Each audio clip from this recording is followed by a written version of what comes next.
গাড়ি বাড়ির মালিক হওয়া আসল সফলতা নয়, আসল সফলতা হচ্ছে মরণের পরে জান্নাতের মালিক হওয়া। দুনিয়ার কোনো টাকা দিয়ে কি জান্নাতের মূল্য দেওয়া যাবে? তাফসীর ইবনে কাসিরে হাদিস এসেছে, قال النبي صلى الله عليه وسلم لموضع صوت احدكم من الجنه خير من الدنيا وما فيها। আল্লাহ রাসূল বলেছেন জান্নাতের একটা ছুরি রাখা পরিমাণ জায়গার মূল্য কত জানো? একটা বেত, একটা কি হাতের একটা বেত রাখতে কি পরিমাণ জায়গা লাগবে? কতদূর জায়গা লাগবে একটা বেত রাখতে? রাসূলুল্লাহ বলেছেন জান্নাতের একটা ছুরি রাখার পরিমাণ জায়গার মূল্য কত জানো? 1 ঘন্টা জমি নয়, আধা ঘন্টা জমি নয়, 1 ইঞ্চি আধা ইঞ্চি জায়গার মূল্য কত জানো? জান্নাত কত দামি!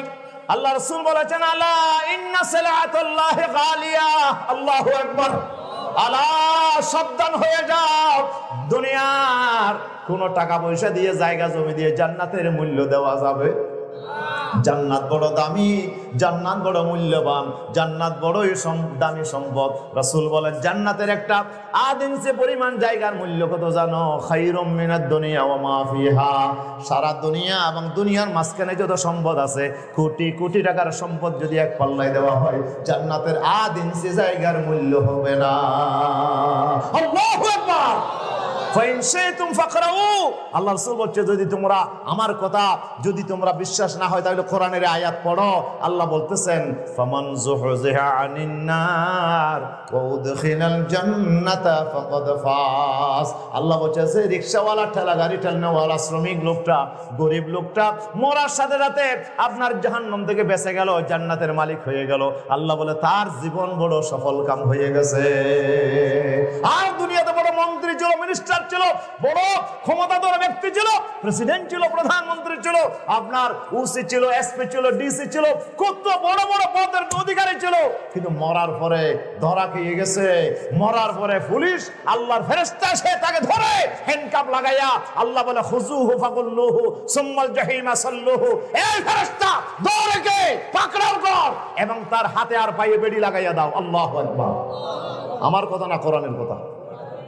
আল্লাহ বলছে খুযুহু ধর, এই ফেরেশতা ধর, পাকড়াও কর, ফাকুল্লুহু হাতে পায়ে বেড়ি লাগাও। ও আল্লাহ, ভিআইপি পারসন তার হাতে পায়ে বেড়ি লাগাবো। আল্লাহ বলে সেও কম লাগাই নাই, সেও কম লাগাই নাই। দুনিয়ার জমিনে ভিআইপি হয়ে ক্ষমতার চেয়ার পেয়ে আমার অনেক নেককার, পরহেজগার, দিনদার, আল্লাহওয়ালা ব্যক্তির হাতে পায়ে কড়া লাগাইয়া বেড়ি লাগাইয়া নিরপরাধ মানুষগুলোকে শাস্তি দিয়েছিল, ঠিক কিনা? আজকে এই পাষণ্ড বর্বরে অসভ্য এই ভিআইপি পারসনকে হাতে পায়ে বেড়ি লাগাও, ফাকুল্লুহু সুম্মাল জাহিমা সাল্লুহু, এরপরে এই লোকটাকে জাহান্নামে ঢুকাইয়া দাও। সুম্মা ফি সিলসিলাতিন যারউহা সাবউনা যিরাআন ফাসলুকুহু, এরপরে জাহান্নামের ভিতরে 70 গজ লম্বা বিশাল বিশাল লম্বা শিকল দিয়ে তাকে বেঁধে রাখো। আমার কথা না, কোরআনের কথা। কোরআন বলছে আপনি দুনিয়া থেকে পার পেতে পারেন। দুনিয়ায় হয়তো টেলিফোন করে আপনার মামলা খারিজ হয়ে যেতে পারে, দুনিয়ায় হয়তো আপনার মামলা প্রত্যাহার হয়ে যেতে পারে, আপনার খুনের বিচার নাও হতে পারে, আপনার দুর্নীতির সাজা নাও হতে পারে, কিন্তু মনে রাখবেন সাজা কিন্তু আপনাকে পেতেই হবে। যেমন মজা, কথা বলেন, যেমন মজা তেমন সাজা। আমরা বলি যে এরশাদ সাহেব রাজা ছিল কয় বছর? 9 বছরের রাজা, 10 বছরের সাজা। তুমি মনে করবে না পার পেয়ে যাবে? একটু খেয়াল করে দেখো, ফখরুদ্দিন সাহেবের আমলে দেখো নাই যত বড় বড় মন্ত্রী মিনিস্টার এমন ভাবে পাকড়াও করেছে, কাউকে বাদ রাখে না, সবাইকে হাসায় ঢুকেছে। সেদিন আফসোস করছিল আমি মন্ত্রী হইলাম কেন, মন্ত্রী না হইলে তো আজকে পাকড়াও হইতাম না, ঠিক কিনা? কালকে হাসরত করা লাগবে, আফসোস করা লাগবে, আমি এত বড় ভিআইপি হইলাম কেন, কেন এত চুরি করলাম, আজকে তো ধরা পড়ে গেছি। আল্লাহ বলে যে বান্দা জাহান্নাম থেকে যদি নাজাত পেয়ে যাও আর জান্নাতের মালিক হয়ে যাও তাহলে তোমার জীবন সফল। কিন্তু আজকের পাশ্চাত্য সভ্যতা সফলতা কাকে বলে? তারা বলছে 3টা জিনিস যদি পাওয়া যায় তাহলে সফলতা। বলবো? শেষ করে দিই, সময় তো অনেক হয়ে গেছে। পাশ্চাত্য সভ্যতা বলতেছে সফলতা যদি চাও 3টা জিনিস লাগবে। একটা হচ্ছে স্বাধীনতা, একটা কি বলেন, কি? স্বাধীনতা। স্বাধীনতা যদি তুমি পেয়ে যাও, কি স্বাধীনতা? তাদের দৃষ্টিতে স্বাধীনতা হচ্ছে লাগামহীন ভাবে কথা বলতে পারা, লাগামহীন ভাবে কাজ করা, এটার নাম স্বাধীনতা। যার মনে যা ইচ্ছা সে কোরআনের বিরুদ্ধে বলবে, ইসলামের বিরুদ্ধে বলবে, আল্লাহর বিরুদ্ধে বলবে, রসুলের বিরুদ্ধে বলবে, এটা বলে স্বাধীনতা। এটা কি? স্বাধীনতা।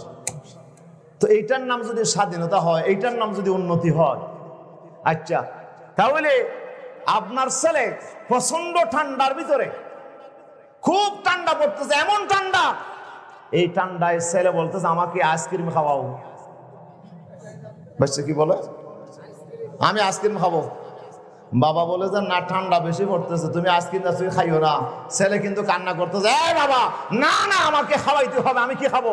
বড় শিক্ষিত, বড় পণ্ডিত, কিন্তু এরপরও তারা চুরি করে, এরপরও ব্যাংক ডাকাতি করে, এরপরও লুটপাট করে, এরপরও মানুষের সম্পদ কুক্ষিগত করে। তাইলে বোঝা যায় শুধু আপনার বড় শিক্ষিত হলেই হয় না, বড় মাস্টার ডিগ্রি নিলেই হয় না।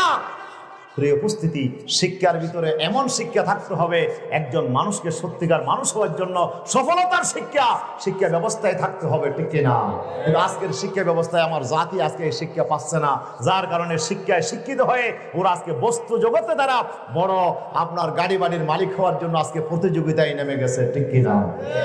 এই জন্য আসুন আমরা কোরআন শিখি, কোরআনের কাছে আসি। কোরআন আমাদেরকে বলছে গাড়ি বাড়ির মালিক হওয়া, ক্ষমতার প্রতিযোগিতায় লিপ্ত হওয়া, এটি আসল সফলতা নয়। আসল সফলতা হচ্ছে জান্নাতের মালিক হতে পারা, ঠিক কিনা? তুমি চেয়ারের মালিক হয়ে গেলা, ক্ষমতায় চলে গেলা, কিন্তু মরণের পরে জাহান্নামে চলে গেলা, এই সফলতার কোনো দরকার আছে? বলেন না, এটা কি আসল সফলতা হবে? টাকা আছে আপনার 1000 টাকা, 1200 টাকা আপনার আছে, এখন এই টাকা দিয়ে আপনি চিন্তা করলেন যে আমি ঢাকা তো যাব, তো ঢাকা গেলে কি আর নর্মাল গাড়িতে যাওয়া যাবে? একটু এসি গাড়িতে করে যাই, কথা বলেন, এসি গাড়িতে করে যাই, তো এসি গাড়ির টিকিট কত? 1200 টাকা। যা ছিল সব কোথায় দিয়ে ফেলছি? এসি গাড়ির টিকিট কিনে 1200 টাকায় কিনে ফেললাম। এখন 1200 টাকার টিকিট কিনে খুব আরাম করে আমি ঢাকা যেতে চাই, কিন্তু এখন যাওয়ার পথে খিদা লাগছে। খিদে লাগছে না? খিদে লাগছে বাজে, এখন খিদে লাগছে, হোটেলে ঢুকছে, সবাই যখন ঢুকছে সেও ঢুকছে, সবাই যখন খাইছে সেও খাইছে। খাওয়ার পরে এখন সবাই বিল দিচ্ছে, কিন্তু সে কি দিতে পারে না। সাহেব এ বিল কত আসছে? কত বিল আসছে? 500 টাকা। কত? পকেটে হাত দেয়, হাতে দেয়, এখানে দেয়, এখানে দেয়, দেখে কিছুই নাই। এর নতুন ফিটফাট ভিতরে সদর গা, ঠিক কিনা? কিরে বাজে তুই খাইও সব ফুরাই ওরা টিয়া আছে না? কোনো তো টিয়া নাই, জোন ফাইল এমন বিকিন আছে, টিকিট কিনি গেলে নামাতে এসে টিকিট কাজে আসবে। দেখা মুটকি আছে না নাই?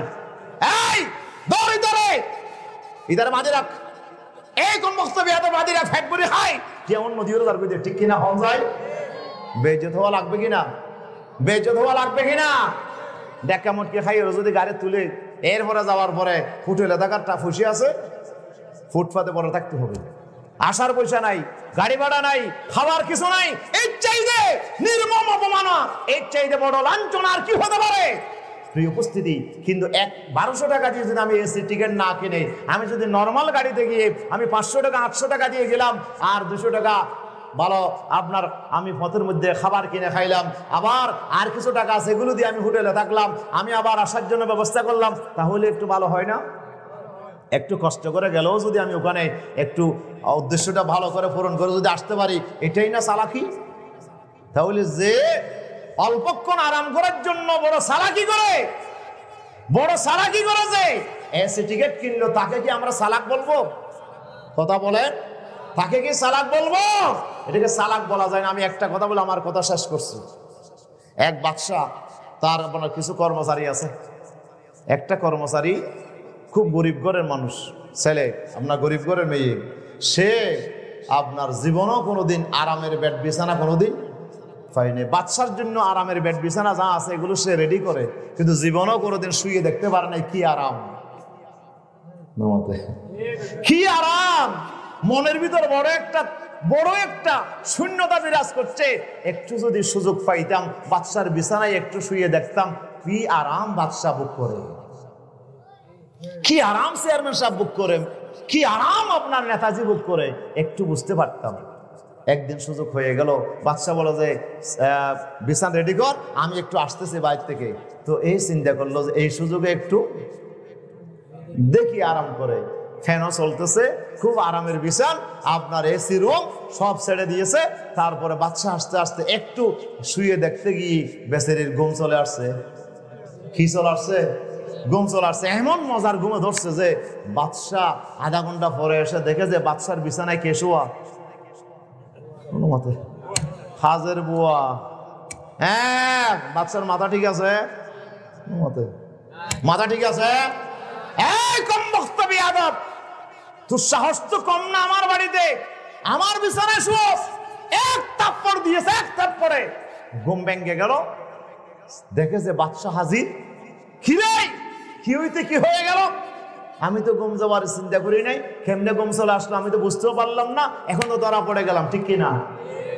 এক সোয়ার খেয়ে ঘুম থেকে উঠে অঝর নয়নে কান্না শুরু করছে।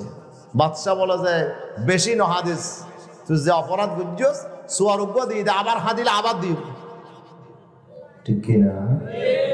তো বাদী বলে মালিক জি, বাদশাহ জি, আপনি আমাকে মারছেন তাই বলে আমি কান্না করতেছি তাই না, এক থাপ্পড় খেয়েছি বলে আমি কান্না করতেছি তাই না। আমি এখন চিন্তা করতেছি আমি বেশিক্ষণ শুই নাই, এই বিছানার মধ্যে মাত্র আধা ঘন্টা, মাত্র 10 মিনিট 15 মিনিট আমি শুয়েছি। এই শোয়ার কারণে যদি আমি এত বড় একটা থাপ্পড় খাই, আমি চিন্তা করছি আমার বাদশার গোটা জীবন এই বিছানার মধ্যে কেটে দিচ্ছি, বছরের পর বছর যাচ্ছে আরামের বিছানায়। এখন আমি যদি 15 মিনিট আধা ঘন্টা শুয়ে যদি এত বড় থাপ্পড় খাই, মালিক হইয়া যায়, এত বড় থাপ্পড় খাই, আমার বাদশার জন্য কত থাপ্পড় জমা হয়ে গেছে আমি তো জানি না। মন্নন আলম আজবরাই মারে মা, মন বনালম আজবরাই আরে মা, মন বনালম আজবরাই আরে মা। আসলে আমি থাপ্পড় খেয়ে কাঁদতেছি তা নয়, আমি আসলে কাঁদতেছি বাদশা যে আপনার জন্য কত থাপ্পড় বরাদ্দ হয়ে গেছে আমি তো বুঝতেছি না, ঠিক কিনা? খুব আরাম করে থাকেন দুনিয়ার জীবন অল্প দিন, খুব আরামসে আপনি চুরি ডাকাতি সন্ত্রাস রাহাজানি করে দুর্নীতি করে আপনি মজা করে লুটে পুটে খেয়ে নেন, কিন্তু মনে রাখবেন এই অল্প দিনের হায়াতে মজা করবেন, কিন্তু এমন এক থাপ্পড় আপনার জন্য আছে, আপনার উপরও তো উপর আছে, আপনার উপর তার উপর নাই এটা মনে করছেন? আপনার দক্ষিণে আরো দক্ষিণ আছে, আপনার উপরে আরো উপর আছে। আপনাকে মারার জন্য হয়তো দুনিয়াতে হয়তো কোনো অফিস আমলা নাই, হয়তো আপনার কোনো কোর্ট কাছারিতে আপনার বিরুদ্ধে কেউ শাস্তির রায় দেবে না, কিন্তু মনে রাখবেন দুনিয়ার কোর্টের উপরও আরো কোর্ট আছে, ঠিক কিনা? এই দুনিয়াতে পার পেয়ে যাবেন, কিন্তু পার পেয়ে যাবেন না মরণের পরে আপনাকে কড়াই গন্ডায় আল্লাহর আদালতে আপনাকে এর জবাব দিতে হবে, ঠিক কিনা? এই জন্য আসল সফলতা দুনিয়ার জমিনের অল্প দিনের আরামায়েশ আসল সফলতা নয়, আসল সফলতা হচ্ছে মরণের পরে অনন্তকালের হায়াতে যদি আপনি জান্নাতের মালিক হতে পারেন তাহলে আপনার জীবন সফল। এই জন্য আমাদেরকে এখন সিদ্ধান্ত নিতে হবে দুনিয়ার জীবনের আরামায়েশ না আখিরাতের জীবনের সফলতা। জান্নাতের জীবন যদি আমরা লাভ করতে না পারি এই জীবনের কোনো সফলতা নাই। আর যদি জান্নাত লাভ করতে পারি দুনিয়ার জীবনে আসুক না ফাঁসি, আসুক না জেল, আসুক না কষ্ট, আসুক না মায়ের, যতই কিছু আসুক, যদি আমি জান্নাতের মধ্যে থাকি আমার কোনো সমস্যা নাই, ঠিক কিনা? ঠিক কিনা? আসুন আজকে সেই জান্নাতের জীবনের সফলতা লাভ করার জন্য আমরা নিজেকে প্রস্তুতি গ্রহণ করি, আমরা সিদ্ধান্ত গ্রহণ করি, আমরা প্রতিজ্ঞাবদ্ধ হই আল্লাহর কাছে যে আমরা দুনিয়াতে সেই জান্নাতের জীবন আমরা লাভ করব ইনশাআল্লাহ। সবাই চাই কিনা? সবাই চাই তো ইনশাআল্লাহ। আল্লাহ আমাদের হাতগুলো কবুল করো, জোরে বলি আমিন, আর জোরে বলি আমিন। হাযা মা ইনদি ওয়াল ইলমু ইনদাল্লাহ, সুবহানাকাল্লাহুম্মা বিহামদিকা আশহাদু আল্লা ইলাহা ইল্লা আনতা আস্তাগফিরুকা ওয়া আতুবু ইলাইক। প্রিয় হাজিরিন, আমি কথা শেষ করছি, সময় অনেক হয়ে গেছে। তো আজকে যে আলোচনা হয়েছে অনেক লম্বা আলোচনা, সেখান থেকে অল্প জিস্টুকুই আমি শুধু আপনাদের খেদমতে তুলে ধরেছি। এই দুনিয়ার জীবনের সফলতার মানদণ্ড আজকে বৈষয়িক জীবনের বস্তুগত সভ্যতা, পাশ্চাত্য সভ্যতা এখন আমাদেরকে যা শেখাচ্ছে এটা হলো আমাদের সাথে প্রতারণা করতেছে, ঠিক কিনা? এই জন্য আমরা প্রতারণায় যাব না। আমরা আসল জীবনের সফলতা লাভ করার জন্য আমরা প্রস্তুতি গ্রহণ করি। আল্লাহ আমাদের তৌফিক দান করুন, আমিন।